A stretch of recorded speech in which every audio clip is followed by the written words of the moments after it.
Hey, what is going on, guys? Welcome back to another Borderlands 3 video. Now, yesterday, the DLC for Borderlands 3 Guns, Love, and Tentacles came out, which included a level cap, so now you can increase your level all the way up to 57, which is 4 brand new skill points that we have to play around with. So I just wanted to make a quick little video showing you guys the best way to allocate those 4 new skill points for your Moze build. I've already done a video like this for Flak and for Amara, so if you haven't checked those out already, be sure to do so. They are on my channel. Anyway, Moze is one of the few characters that got a ridiculous upgrade with her extra skill points, because now you can have both short fuse and forge.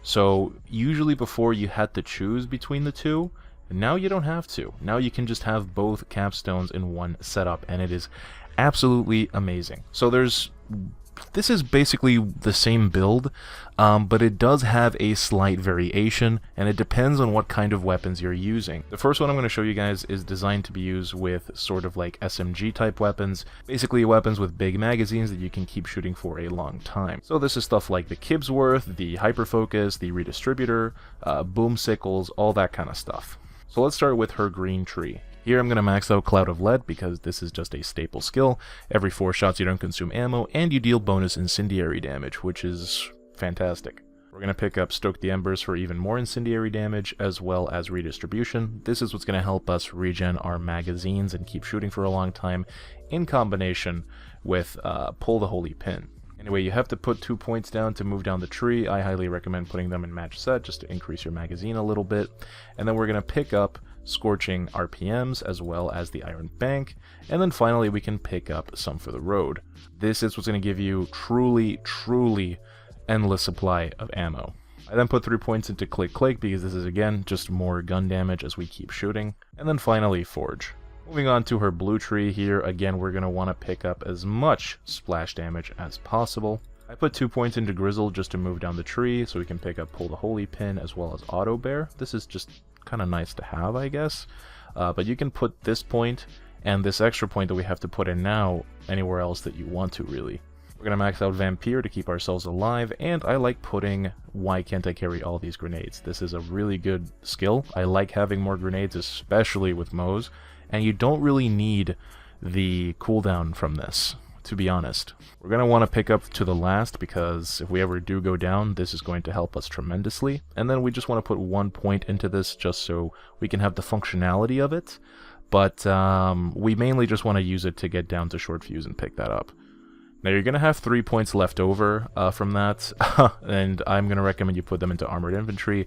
This is just going to give you a little bit of damage reduction and a little bit more gun damage. And the gun damage is especially nice for when you're using these types of weapons.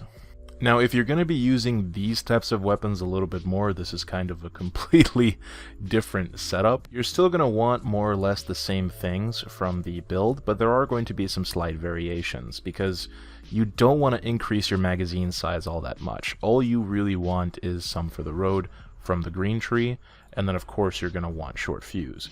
Now in the green tree, I am going to recommend that you use match set. Me personally, I am using 3 torque weapons in this setup, but I do swap it around. But most of the weapons that I do use for this, like the Craps and the Scoville, are torque weapons, but the point is that there's 3 torque weapons, which is going to give you 30% more magazine size, in comparison to 35% for maxing out the Iron Bank. So this is going to give you more magazine size, which is what you don't want. So out of all your options here, I recommend putting 5 points into match set so you can keep your magazine as low as possible. Now I do put a point into Russian Offensive because, I don't know, I just like it. You're using launchers and stuff. You're not really going to be aiming or anything like that. You can just roll around the map, just shooting projectiles everywhere and killing everything. So that's just my recommendation, and it just looks kind of pretty having a skill tree with only maxed out points. So anyway, pick up some for the road. That's all we came here for. In the blue tree, you're going to want exactly the same things. You're just going to leave the spec pretty much identical to how it is in the other build.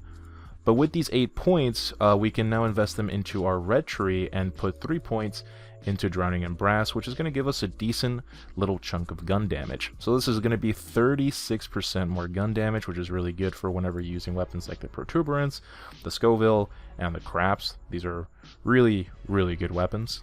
And the duration is pretty damn long. The fire rate is completely negligible, and the gun damage is pretty substantial.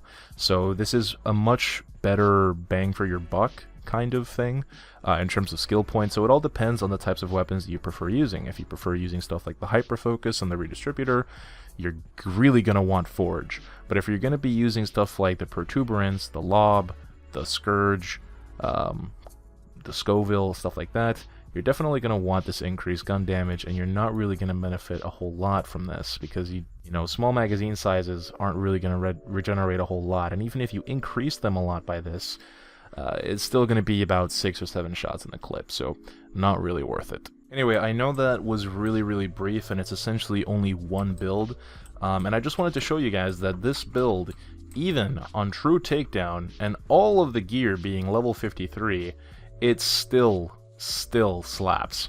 So let's get into Iron Bear, soften up this boy, and then we're just going to do the Moze thing and just spam grenades and rockets. As you can see, the cooldown of Iron Bear is just insane. Like, you really do not need to get a lot of investment into action skill cooldown rate. Like, this is way more than enough, you know? We can just spam this over and over again. You basically just want to count to about 4 or 5 shots of your Scourge, and then you just want to hop back in so you don't actually use up any actual ammo. There is so much shit on my screen, dude. Jesus friggin' Christ. I literally cannot see my screen. Everything is just exploding all over the fucking place. Jesus Christ. Just want to soften the Kraken, but I literally cannot see anything. Anyway, there we go. She died. Kinda want to do the Valkyries. Hopefully it doesn't take me this long, because I'm just playing like an actual retard. Anyway, keep in mind that this is Mayhem 4, level 57. All these enemies are level 58, true takedown mode, and I am using level 53 gear. Weapons, enemy have 40% increased weapon damage. I only have 16% more movement speed, fire rate, and reload speed. So I literally am benefiting. Like, I'm not benefiting from this at all in any way, shape, or form. So, and this is still, like, being absolutely killer. So, you know, that just, like I said, that should just tell you how strong the new capstone is for Moze. And it's kind of just Moze things. Like, this is just kind of like what she does. Look at that! Jesus friggin' Christ. I am going to break my mouse. This has been my fear with Moze always. And there you go, Valkyries on Mayhem Mode 4, no buffs, and level 53 gear versus level 58 enemies on True Takedown mode. So anyway guys, those are the builds. Like I said, I will be making a dedicated build video for Moze whenever I do get some of the new gear and everything like that, and regrind some of the stuff. Because even though I was able to do that, it would, just imagine how insanely easy it would be if I had level 57 gear. Anyway, I will be back with a Zane video very soon, so stay tuned for that. I want to thank you guys for watching. I hope you guys are enjoying the DLC. I hope you guys are safe as well, and I will see you guys in the next one. Take care.